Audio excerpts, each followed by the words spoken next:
I want to share a few stories with you, but before I do, I want to acknowledge an elder of mine who passed away this year and dedicate the program to him tonight.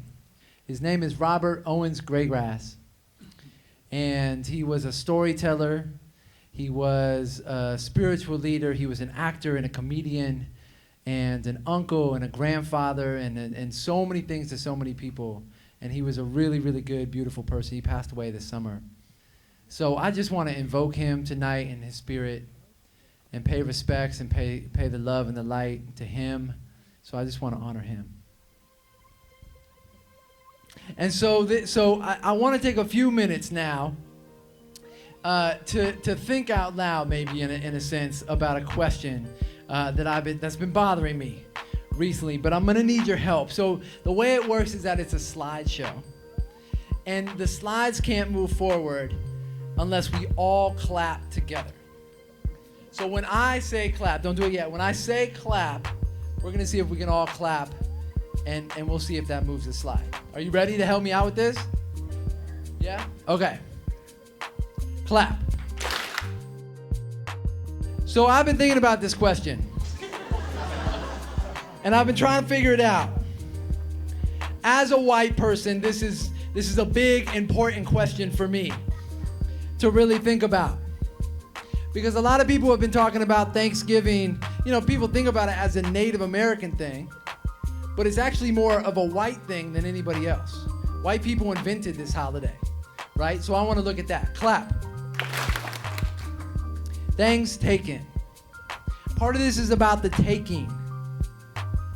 So we're going to talk a little bit about the taking, and then we're going to think together about what it makes sense to be giving.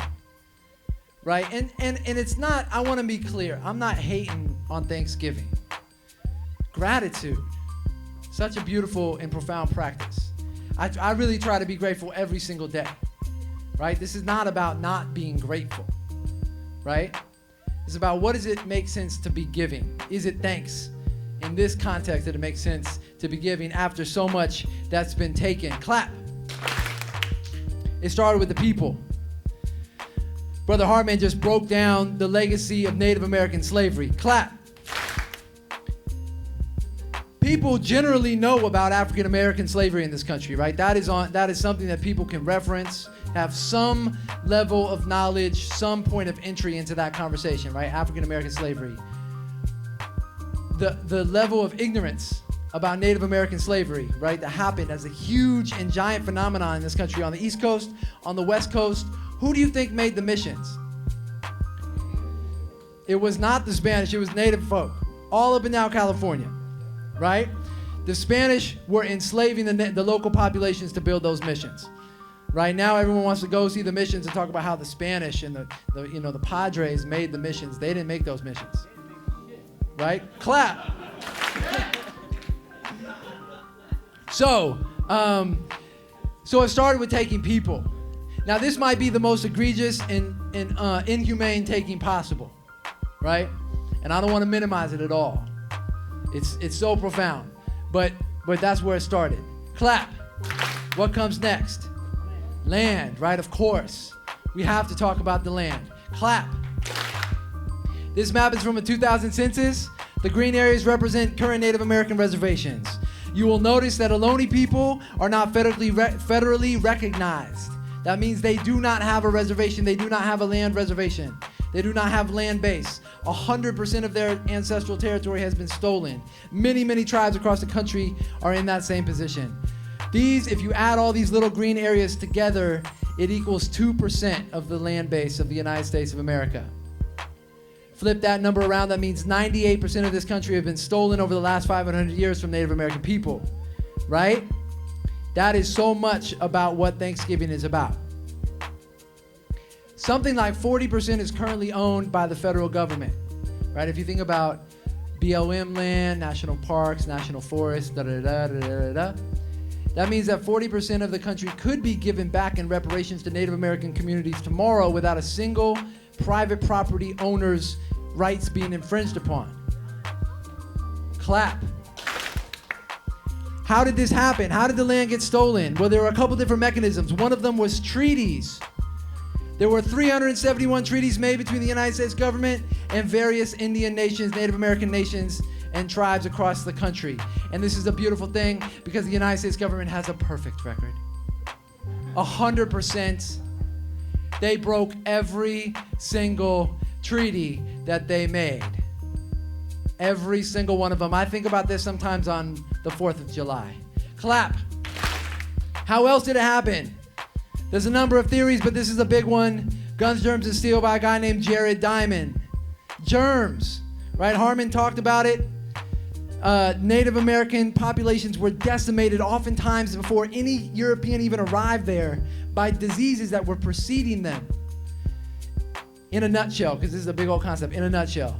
In Europe, people lived really close to animals, right? Domesticated animals. They had cows and pigs and dogs and horses, and they lived really close together. Animals and people passed diseases back and forth with each other. Over time, they built up immunity to those diseases. The other thing is, Europeans really didn't like to bathe so much. They were very dirty. If you think about London in like the 1700s, right? People bathed like once a year. It was kind of crazy. I'm not lying. They bathed like once a year. And and the other thing was high density population, lots of people living together. That means lots of diseases. You think about the plagues, right? But at the same time, with those diseases came immunity to those diseases. Native Americans didn't have the diseases. They didn't have the same kind of domestic relationships to animals. They didn't have high density population areas, and they were very clean. They bathed, generally, they bathed. I know it's silly, but it's true. So they didn't have the immunity. So more people were killed by diseases, smallpox, measles, et cetera, than anything else. This is the real reason that America was able to be colonized in the way that it was. The second thing, of course, is guns. Europeans had better and bigger guns, and they had steel, they had all kinds of transportation and other technologies. And this guy, Jared Diamond, argues that that's what tilted the scales. Right? This is important because some people argue that Europeans were inherently, genetically superior, and that's why they won, right? And the Pilgrims believed that God was on their side, and that's why they won. Clap. So people, land, and now names. Now this is one of those deep psychological colonialization things, right? Why would you take people's names? Clap. Tennessee, Alabama, Mississippi, North Dakota, South Dakota, Arkansas, Kansas, Minnesota, Wisconsin, help me out, something, Iowa, Massachusetts, I think Connecticut, yeah, Utah, definitely, Illinois, yeah, so many names, something like a third of the 50 states, right? The names of the states are native words or names. Washington, clap. Not Washington, he's messing me up, man. Oh, 1491's in the house. Okay, Jeep Cherokee. There's a ridiculous list. I don't have it in my pocket, but there's something like 25 different cars named after native nations, right? The Winnebago, the Aztec, the Navajo. You name a major tribe and they've named a car after it, right? It's crazy. Clap.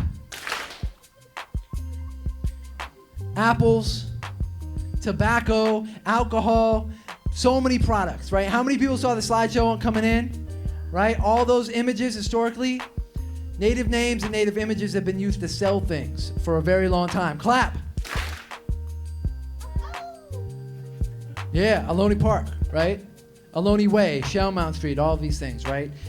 If you travel anywhere across this country, you will see lakes, you'll see streets, hills, parks, you know, everything named after native names.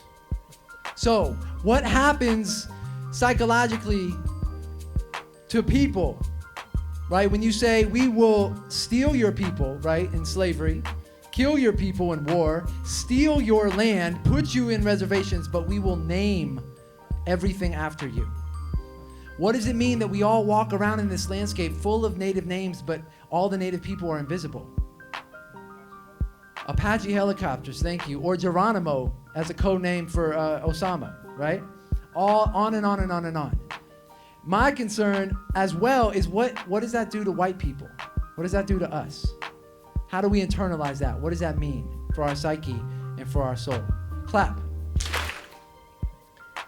But it goes deeper than just names, right? It's culture and identity. Clap. How many of you read this book? How many of you read, there is a movie, you've seen the movie? How many of you read Education of Little Tree? Or Little House on the Prairie? Or other books like these books that depict Native Americans but are written by non-Native authors, right? Pervasive. Clap. This small independent film, some of you might have seen it. Stephanie Meyer, right? Wrote this little project called Twilight. She decided to take it upon herself to take the Quileute tribe's name, which is a real tribe in the state of Washington, their hometown, everything about them, and use it for her romance pop story, right? And of course, the Quileutes is interesting. Quileutes have a relationship with the wolves, right? Because they live in Washington. They have an old heritage relationship with the wolves. But Stephanie Myers wants to twist that to make it work into her vampire plot. So she turns the wolves into werewolves, right? This is taking. Dances with Wolves, Pocahontas, right? The list goes on. Movies everywhere. Tonto and the Lone Ranger. Clap. Peter Pan. There's so many TV shows, right? Media everywhere. Clap. A lot of it started with Buffalo Bill. You guys know about this guy? White cat in the 1870s started doing this show, the Wild Wild West show. Here he is. Now, all these are various Native people who he hired as actors to play themselves. Now, here's an interesting little thing, is that before this time, all of the negative racist stereotypes about Native people in white culture were like really violent, savage, bloodthirsty, right? Around the 1870s, 1880s, 1890s, the colonial war was basically starting to be won, right? The West had been won. Most of the tribes had been conquered. People were on reservations. And you see a shift in the culture. All of a sudden, there becomes this exotic fascination with Native people. They're not as dangerous as they used to be, and now they're interesting and entertaining. One of the ways you see that is here. Clap. And of course, it starts the academics, right? Anthropology, museums, universities, stealing Native artifacts, Native bones and bodies, right? The Hearst Museum here at Cal has one of the biggest collections of Native bodies, bones, in its basement, right? This is taking. Clap. Then it goes in the Boy Scouts. The Boy Scouts were started around 1910, and they actually have a merit badge for Indian lore. Little boys, little white boys learning a very distorted version of some Native American culture and then getting a badge for it. Clap. This evolves into Mascots. This is Chief Illini, the University of Illinois. He was the mascot for the university for almost 100 years. He would come out and dance during halftime. The very first Chief Illini was a Boy Scout when he was a kid. And when he danced for the first time in the halftime on the football field and basketball field, he wore the leather buckskin and fake feather headdress that he made in his Boy Scouts troop. And it got institutionalized as the mascot. Clap. That's him again. It just got recently retired a couple years ago, but there's lots of alumni there and around the world, around the country, who are fighting to keep their chief, to bring the mascot back, because it's their legacy and their honor. Again, what is going on in the white psyche of people, right? Clap. Native American mascots are all over the country. And there's been an incredible battle starting around the 70s. American Indian movement and other folks have been challenging school by school, team by team, overturning these negative racist mascots, right? But a lot of them are still in place, from elementary school all the way up to pro teams. So let me ask you, it's year 2013, right? People talk about post-racial. Clap. Would this be allowed to be a national sports team? Can you imagine? What if this was like a main team? And if this isn't okay, clap. Why is this okay?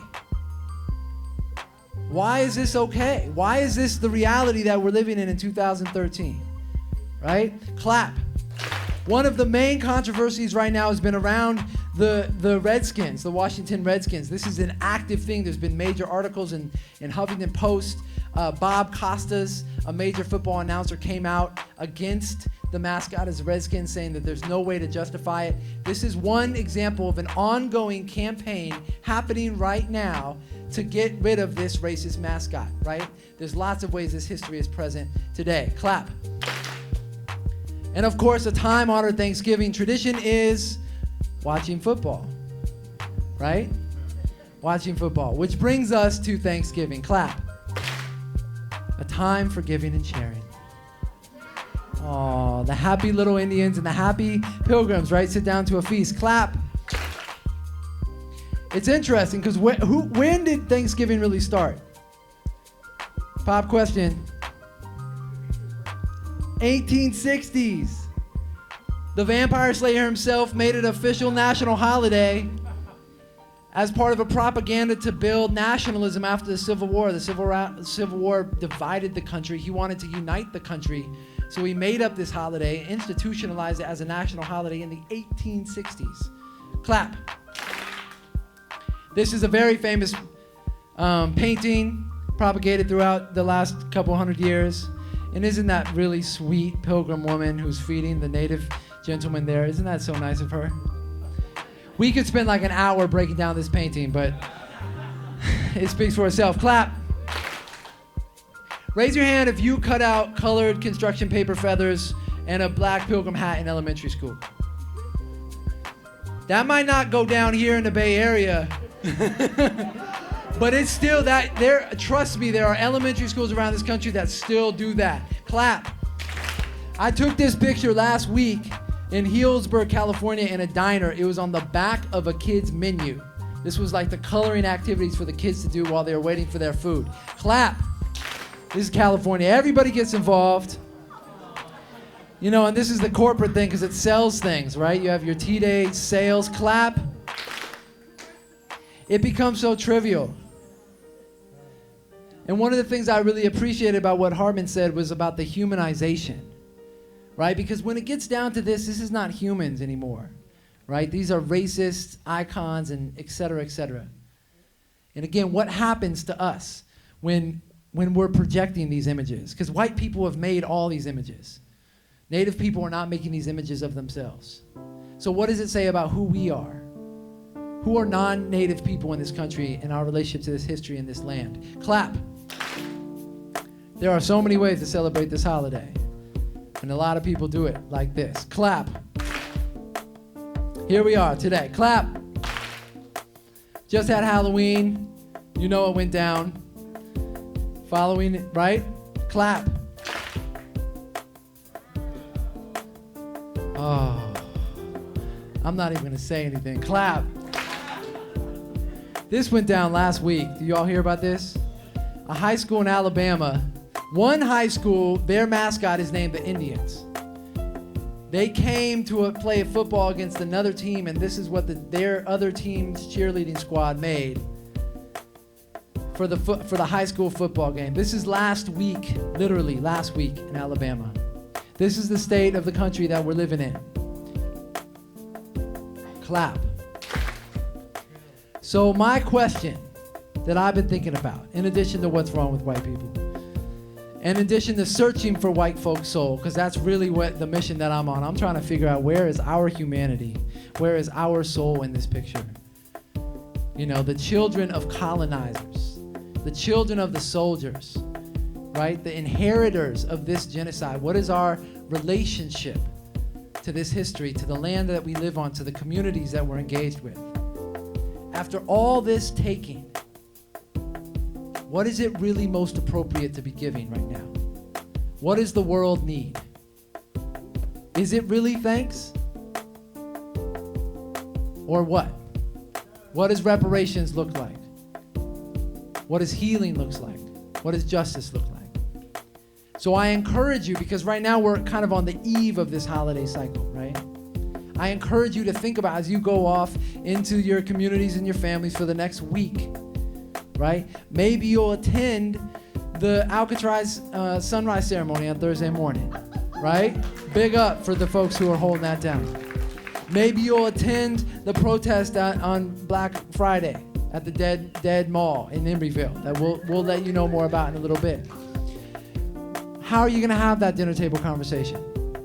How are you going to think about it and hold this history and hold this holiday? Right? Big questions. We can't all figure it out in a minute, but I hope we're working on it, and I hope we're working on it together. Clap. So this is a little bit about what we're trying to do here tonight. Thangs Taken, Rethinking Thanksgiving. Thank you very much.